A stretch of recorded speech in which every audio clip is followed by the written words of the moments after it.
ఇప్పుడు ప్రశ్నోత్తరాల సమయం.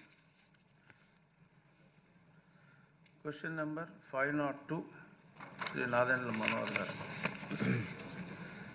ధన్యవాదాలు అధ్యక్ష.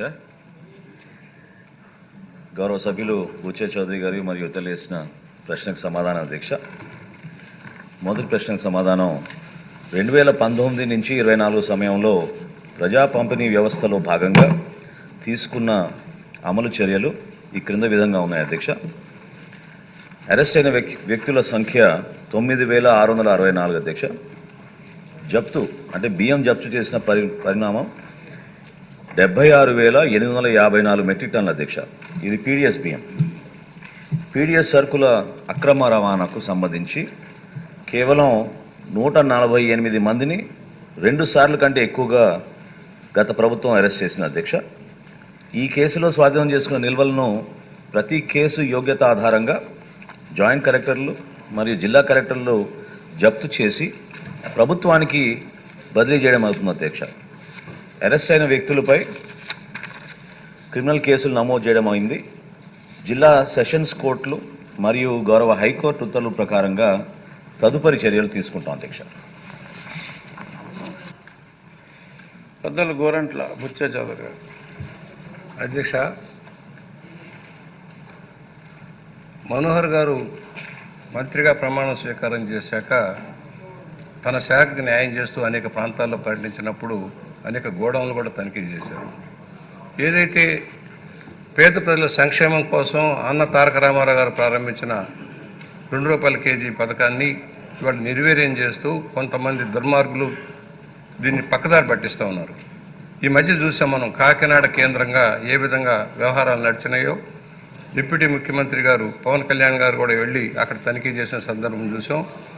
ఒక అడ్డాగా కాకినాడ పోర్టును అడ్డాగా ఇతర రాష్ట్రాల నుంచి ఇతర జిల్లాల నుంచి కూడా అక్కడ తరలించి ఏ విధంగా బయటకు వెళ్ళిందో. ఇవాళ ఏదైతే పేద వర్గాల సంక్షేమం కోసం ఇచ్చిన బియ్యం మరలా రీసైక్లింగ్కి వెళ్ళిపోతుంది. కొంతమంది మిల్లు యజమానులు ఆనాటి ప్రభుత్వ పెద్దల యొక్క సహకారంతో ఆనాటి సివిల్ కార్పొరేషన్ చైర్మన్ ఎమ్మెల్యే ఒక ఎత్తు అయితే ఎమ్మెల్యే తండ్రి ఒక ఎత్తు, ఇద్దరూ కలిసిన సారథ్యంలో ఏ విధంగా దోపిడీ జరిగిందో మనం చూసాం. ఇవాళ 6A కేసులు పెడతా ఉన్నారు సార్, నామినల్ కేసులాగా అయిపోతుంది. బందర్లో మాజీ మంత్రి గారు ఏ విధంగా వ్యవహరించారో, కుటుంబ సభ్యులు ఏ విధంగా సివిల్ సప్లైస్ గోడౌన్స్లోని బియ్యాన్ని తరలించారో మనం చూసాం. ఇవాళ దెయ్యాలు వేదాలు ఉంచినట్టుగా పెద్ద పెద్ద కబుర్లు చెబుతూ ఉన్నారు. నేను అడుగుతూ ఉన్నా, అసలు రాష్ట్రంలో రేషన్ కార్డులకు సప్లై చేస్తున్న రేషన్ ఎంత? ఇవాళ ఎందుకంటే చాలామంది ఆ బియ్యాన్ని వాడుకోకుండా ఇతర అని అమ్ముతూ ఉన్నారు. కొంతమంది ఎవరైతే ఈ బియ్యం సప్లైదారులు కూడా అక్కడ ఇవ్వకుండా వాళ్ళకి నగదు ఇచ్చి కొంత చేతిలో ₹10 ₹5 చేతిలో పెట్టి ఆ బియ్యాన్ని మళ్ళా సాత్యక్ చేసి ఇతర ప్రాంతాలకి పంపించి ఎక్స్పోర్ట్ చేసేందుకు ప్రయత్నం చేస్తూ ఉన్నారు. దీనివల్ల ప్రభుత్వం ఎక్చక్ర మీద భారం పడుతూ ఉంది, సామాన్య ప్రజలకు న్యాయం జరగడంలో. సాత్యక్ పేరుతో దోపిడీ చేశారు గత ప్రభుత్వం. ఇవాళ ఇంటింటికి బియ్యం సప్లై చేస్తూ ఉన్నారు అధ్యక్ష. ఇంటింటికి సప్లై చేస్తామని ₹1600 కోట్ల ఖర్చు పెట్టి అయ్యగారి సుందర ముఖార విందం బొమ్మలు వేశారు. అది దగ్గర పిచ్చి పరాకాష్ఠ చేరిన గత ముఖ్యమంత్రి గారు చేసిన నిర్వాహకం ఏంటంటే పిల్లలు ఆడుకునే క్రికెట్ కిట్లు వేసుకున్న గార్డులు కింద గార్డు మీద కూడా ఆయన బొమ్మ వేసుకున్నాడు అధ్యక్ష. చిన్నపిల్లలు వేసుకునే గార్డు మీద కూడా ఆయన బొమ్మ వేసుకున్నాడు. అంత పిచ్చి పరాకాష్ఠకి కేవలం ఆయన ప్రచార ఆర్భాటం కోసం ఇంటింటికి అన్నారు. ఇంటింటికి ఇచ్చారా? గతంలో ఏ రోజునైనా వెళ్ళి తెచ్చుకునేవాళ్ళు, పొలం పనులకు వెళ్ళేవాళ్ళు, ఇతర వృత్తుల మీద వెళ్ళేవాళ్ళు వచ్చి వారికి అనుకూలమైన సమయంలో బియ్యం తెచ్చుకునేవాళ్ళు. ఇవాళ వాహనాలు అన్నారు, ఆ వాహనాలు నడవట్లా, ఇంటింటికి ఇవ్వటంలా కేవలం ఒక సెంటర్లో పెడుతున్నారు. పర్యవసానం ఏమవుతుంది? ఈ బియ్యం అంతా కేంద్రీకృతమైన వ్యవస్థను ఏర్పాటు చేశారు దోపిడీకి. అదొక గత ముఖ్యమంత్రి యొక్క సారథ్యంలో నడిచిన అవినీతి చరిత్ర ఇది. దీని మీద ఎందుకంటే అధికారుల పాత్ర ఉంది దీంట్లో. ఎవరైతే సివిల్ సప్లైస్ని నిర్వర్తిస్తున్నారో రెవెన్యూ అధికారుల పాత్ర కూడా లేకుండా ఈ కేసులు నడవద్దు సార్. పోర్టుల దగ్గర కూడా సరైన చెకింగ్ లేకపోవడం దుర్మార్గం. ఏ బియ్యం వెళ్తుంది, ఎక్కడి నుంచి వెళ్తుంది అనేది. ఇవాళ సార్టెక్ పేరుతో దగా చేశారు సార్. ఈ బియ్యం ఎక్స్పోర్ట్కి ఒక సార్టెక్ను ఒక నెపంగా వాడుకున్నారు. ఫోర్టిఫైడ్ బియ్యంలో కూడా దగా సార్. ఈ రాష్ట్రంలో ఫోర్టిఫైడ్ బియ్యం తయారు చేసే సంస్థలు ఉన్నాయి, ఇక్కడ కాదట. ఇతర జిల్లాల వాళ్ళు, ఇతర రాష్ట్రాల వాళ్ళు కావాలట.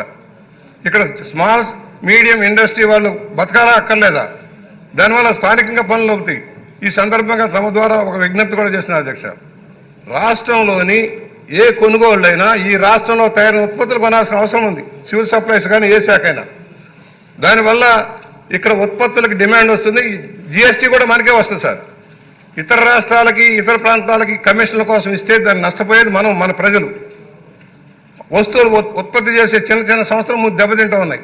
కనుక దాని మీద కూడా తమ ద్వారా మనవి చేస్తున్నాను, విజ్ఞప్తి చేస్తున్నాను, ఆలోచన చేయండి. ఒకటి, దీనికి సంబంధించి ప్రధానమైంది ఏ కంపెనీలు ఇవాళ నెపం వేరే వాళ్ళ మీద వేస్తూ ఉన్నారు. ఛత్తీస్గఢ్ వాళ్ళ మీద, ఒరిస్సా వాళ్ళ మీద వేస్తున్నారు.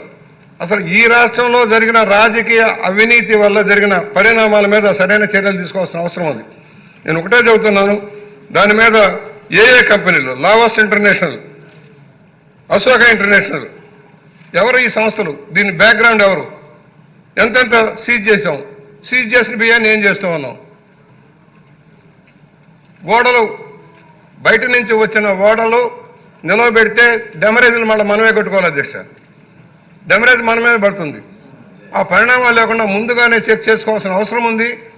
ఇవాళ ఎవరైతే దాదాపుగా 1000 కోట్ల రూపాయలు దోచారు అధ్యక్ష, దీంట్లో 1000 కోట్లు దోచారు.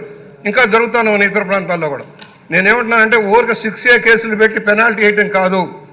ఎలాగైతే మనం తెచ్చిన ల్యాండ్ గ్రాబింగ్ చట్టం లాంటి చట్టం తెచ్చి పేద ప్రజల సంక్షేమానికి అడ్డుపడుతున్న, రాష్ట్ర ఎక్స్చెక్కర్కి నష్టం కలిగిస్తున్న వ్యక్తుల మీద కఠిన చర్యలు తీసుకోవాల్సిన అవసరం ఉంది. పీడీ యాక్ట్లు పెట్టి లోపల పెట్టాల్సిన అవసరం ఉందని సవినయంగా నేను ద్వారా మనం చేస్తున్నాను అధ్యక్ష.